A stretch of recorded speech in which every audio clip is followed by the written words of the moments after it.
Hello, everyone, and welcome into the 17th episode of Jack's Mailbag, the series where I answer your Gamecock athletics questions. If you have a question you want answered on next week's episode, be sure to drop it in the comments section below on this YouTube video, or I'll have a post on the Insiders Forum on GamecockCentral.com where you can ask all of your questions about sports, life, anything y'all want to talk about, entertainment, literally anything. But this week, we're only going to be talking about the coaching search with South Carolina baseball. That is the main topic that everyone has been asking about. And so this week's video or episode is going to serve as a discussion to answer hopefully all your questions that you have.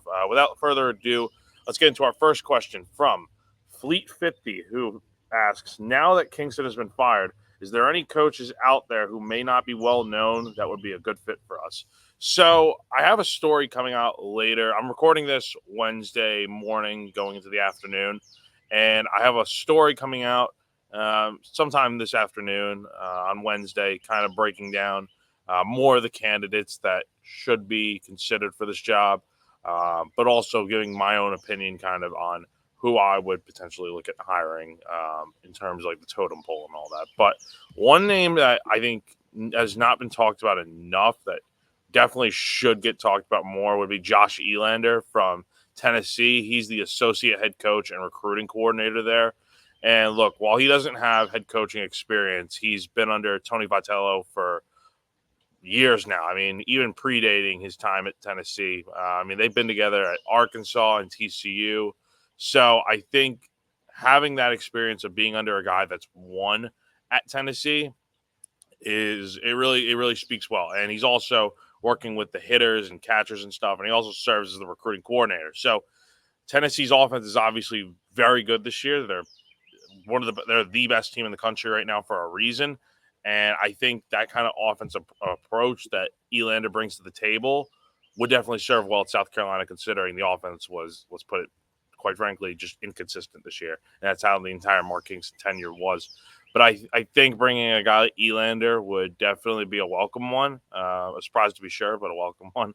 I definitely think that would be a great hire if some of these other candidates that we'll get into talking about here are just, for whatever reason, not available, or South Carolina just cannot pony up money. And that's another thing we'll get to. But that's probably the guy I would look at as like an underrated candidate to keep an eye on.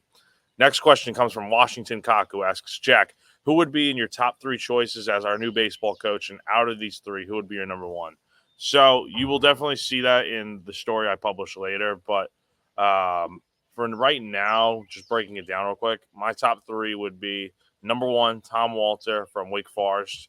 My quick reasoning for that, he was in the mix to become head coach at Carolina back in 2017 before Mark Kingston was hired. And I think I've heard there's a little bit of interest still there, at least on Walter's side. We'll see what South Carolina wants to do, but he would definitely be my first choice. He's taken a Wake Forest program that hadn't won anything before he got there, and he's taken them to a College World Series. So I think he would definitely be a great choice and someone that maybe would fit in very well here. My number two would be Cliff Godwin from East Carolina, and just like Walter, he's a very consistent winner, and he has been at East Carolina since he took over in 2015. Now, the thing with Godwin is, can you get him to Columbia? That's the only thing that I doubt. I don't think. I mean, look, while he's high on my list, I don't think he's going to be coming. It's just he hasn't left for another job, yet. I mean, he's an ECU alum. I've heard the only job he would leave for would be Ole Miss, but obviously they got Mike Bianco coming back this year in Oxford, and maybe he's holding out till next year to see if he can get the job at Ole Miss. But we'll have to see what happens. That would be my number two, though, if South Carolina is going to try to get someone. Then my number three would be Chris Pollard from Duke. This is another guy, kind of like Walter, that took a program that's a school that's obviously not known for baseball. Basketball is bread and butter at Duke.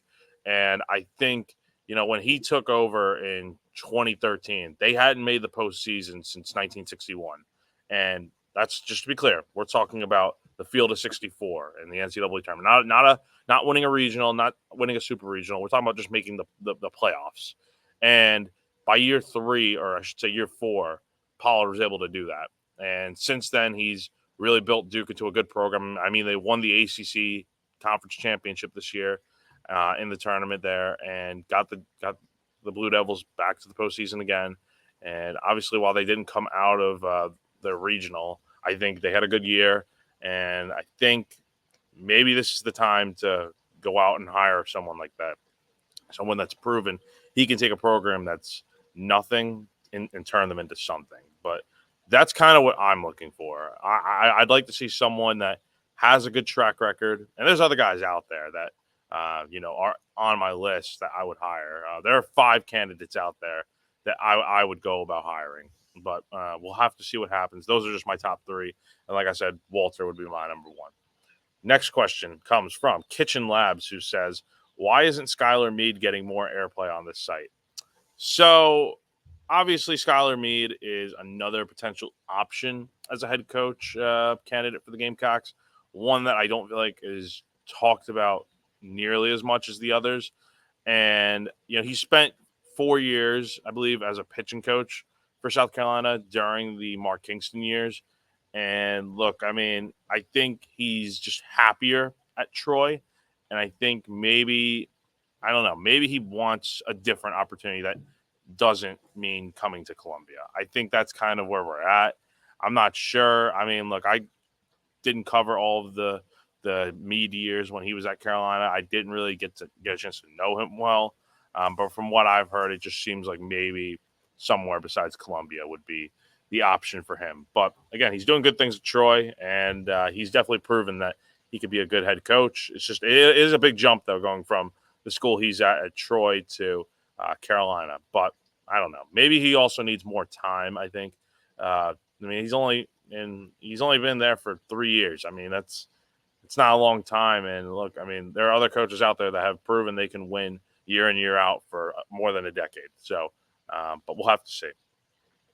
Next question comes from Paladin, who says, surely they didn't fire Kingston without having a replacement picked out. Should we not have a hire by the end of the week? I would say it's all right. So it's Wednesday now. It's been 48 hours since Mark Kingston was fired at South Carolina. I would say by within the next like week or two, they have to have a hire figured out. I think by the end of the week would be ideal for Ray Tanner and company to get this done, because I mean, look, they were quick about getting rid of Kingston, very quick. I mean, less than 12 hours after South Carolina suffered that loss against James Madison on Sunday, they were quick with getting this done. So I think they also have to be quick with getting this hire done, because the transfer portal's open and teams are already, guys are already leaving schools and stuff. I haven't really seen a ton of big names leave South Carolina yet, and we'll get more to the players here shortly, but we'll have to see what happens. I do think that you got to be on top of it, because the portal's only open until July 2nd, and you need to give a coach all the time he needs to make sure he can get the staff he wants in there, as well as bring some players back and bring some new guys in. But we're going to have to see what happens. And speaking of Ray Tanner, next question comes from Bill Bryce, who asks, most of Ray's hires have been lower profile type selections. Do you think Ray is prepared to pull out the checkbook to get a proven commodity? Honestly, I don't know. I've talked to some people. I'm going to say, I don't know. Like, truthfully, they need to just do whatever it takes to get the best candidate possible in the door at South Carolina. Do I think they're going to do that? No, I don't think so. I don't think South Carolina is prepared to open the checkbook like they should for a program like baseball that has probably the most tradition at South Carolina and has been, one of the longest sustaining, type of winners year in and year out. That the expectation is to win at South Carolina for baseball. And I think lately, I mean, Chad Holbrook, he was the right hire, just didn't work out. Mark Kingston, the guy that really no one knew about, his best year was a 42-win season at USF before coming to Carolina. And Ray Tanner felt good about hiring him. Obviously, that didn't work out. How's he going to do in the third time around? I'm not sure. I think, I don't know. I think they're going to play this one a little cheaper than they should. I mean, look, they cannot have a slip up here. And if they do, that kind of, I've seen people talk about how that it's going to, maybe not fully, but at least to some extent, tarnish Ray's legacy. Maybe not as a head coach, but definitely as an AD. I mean, his tenure as athletics director has not been the same as what it was as when he was a head coach at Carolina for baseball, winning national championships and stuff. It's definitely been a step back, but he definitely has a chance to make things right with a good baseball hire here, and we're going to see what happens. But I just have a feeling that I don't know if they're going to. I don't know if this administration is going to do what it takes to get the job done. But hey, hopefully I eat my words, and hopefully I'm wrong on that. Next question comes from VA Cock, who says, "Why not a young, energetic coach for baseball like Landon Powell? Other than the years on the job, what is missing?" So I agree. I think Landon would be a great hire at South Carolina, just not right now. Not right now. For one, I mean, look, he has won a national championship at North Greenville, but this is the question that keeps getting asked over and over and over again. Ask yourself this if you're a Gamecock fan watching this. Would you really hire Powell if he were not a former Gamecock? I mean, let's be real. Would you even know about what he's doing at North Greenville? Say if he were I don't know, like a Texas alum or something? No, like no one would care what Landon Powell is doing at North Greenville if he weren't a South Carolina alum. That's just the cold hard facts, and you can agree with me or you can hate that take. I mean, it's just the truth. And look, he's won a national championship at North Greenville. That was a few years ago, and now I believe he got bounced 2-0 in regional play at the D2 level. That's another thing. He's a D2 head coach with no other experience. He's never coached at D1, so that's a big jump and a big risk. And for a hiring process in which South Carolina cannot take risks, I mean, they can go out and get a guy that maybe has coached at the D1 level and stuff, but hasn't had the big winning track record year after year. Sure, you can go out and get a guy like Josh Elander. I think fans will be happy. But at the same time, that's a guy that's been under Tony Vitello and been around a Tennessee program that's won year in and year out. With Powell, it's like, what else has he done besides coach at D2? And that's just a big jump, a big risk, and I don't think it's one South Carolina needs to take. I know the fans love Powell and stuff, but I mean, take your biases out of it and what you know. I mean, would he really be the guy? I don't see it. Maybe as an assistant for right now, or maybe he goes out and gets a little more experience as a D1 head coach somewhere. But yeah, it's just I don't see it right now. Next question comes from Hopkins Cock 56, who asks, "Who could we lose in the transfer portal, and any gains coming via the portal?" Probably too soon to tell. Gonna need pitching a bunch. Yeah, so it really is too early to kind of tell uh, what players could potentially be leaving South Carolina. Obviously, there's been a few names out there so far, but they're smaller guys that made little to no impact this year for the Gamecocks. I don't know. I think it's really going to depend on what happens with this coaching search. I think some guys are probably waiting to see who the next coach is before making any decisions. And that, if I were in their shoes, I'd be doing the exact same thing. I just think if, let's say, South Carolina hires a guy like Monty Lee, I think the retention of players coming back next year is a lot higher. And if it's a new coach coming in, like a Chris Pollard or Cliff Godwin or someone like that, or Josh Elander, I don't know. I think there would be definitely some guys leaving.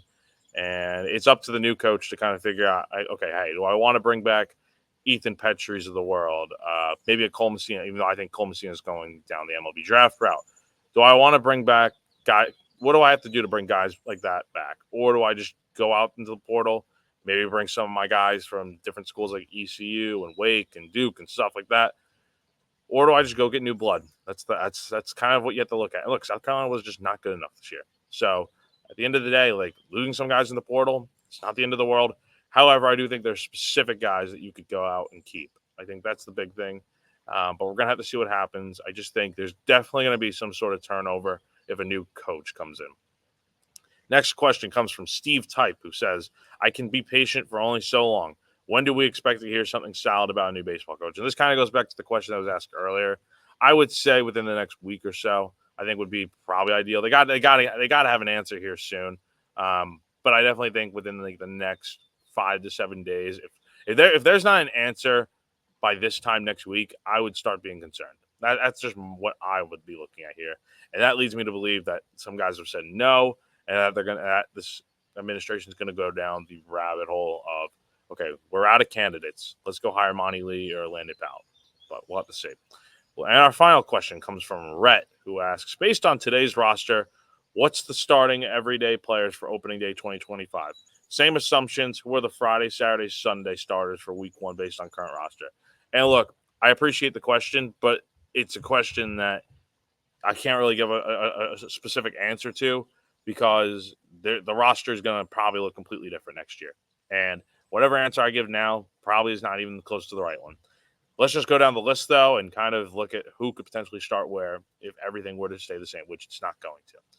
I would say probably Ethan Petrie at first. You're going to have a new second baseman. Will Tippett at short. Talmadge LeCroy at third. Outfield, I expect Kennedy Jones to be back next year. In the college ranks, I'm not sure if it's at Carolina or not. Center field, Austin Brinling, I don't think he's going to be back next year. I think he's out of eligibility. Dylan Brewer's not going to be back either, so that makes it tough. Blake Jackson would be probably back. I could see him out in right field. So they're going to need a new center fielder then probably, unless you want to put Evan Stone out there. Behind the plate, you're obviously going to need a new catcher with Cole Messina being probably gone. But I think Ryan Bakes could be a good option, someone like that. And then, look, weekend rotation, it's tough to tell. It really is. But if we're looking at the current predicament of the roster, I think maybe Matthew Becker, Eli Jones. I don't know. I think a lot of the freshmen also deserve a crack at the rotation next year. Eli Jersenbeck, if he comes back, could be another option. Maybe you give Roman Kimball another look. I don't know. Again, I'm sorry I can't give a more specifically concrete answer, but I just think there's going to be a lot of turnover on this roster over the next few weeks because, I mean, look, unless they bring in Monty Lee or Landon Powell or someone like that, I just think there's going to be a lot of new faces that we're going to have to learn on this roster, and a lot of guys would leave. I think that's just what I'm seeing and thinking. I mean, we'll have to see. We haven't heard any of the big names enter the portal yet. I think they're going to be waiting until the new coach or whoever the new coach is announced, but we're just going to have to see. So that's going to do it for this week's episode of Jack's Mailbag. Again, if you have any questions for next week's episode, be sure to drop in the comment section below on this YouTube video, or like I said, I'll have a post on the Insiders Forum on GamecockCentral.com where you can ask all your questions.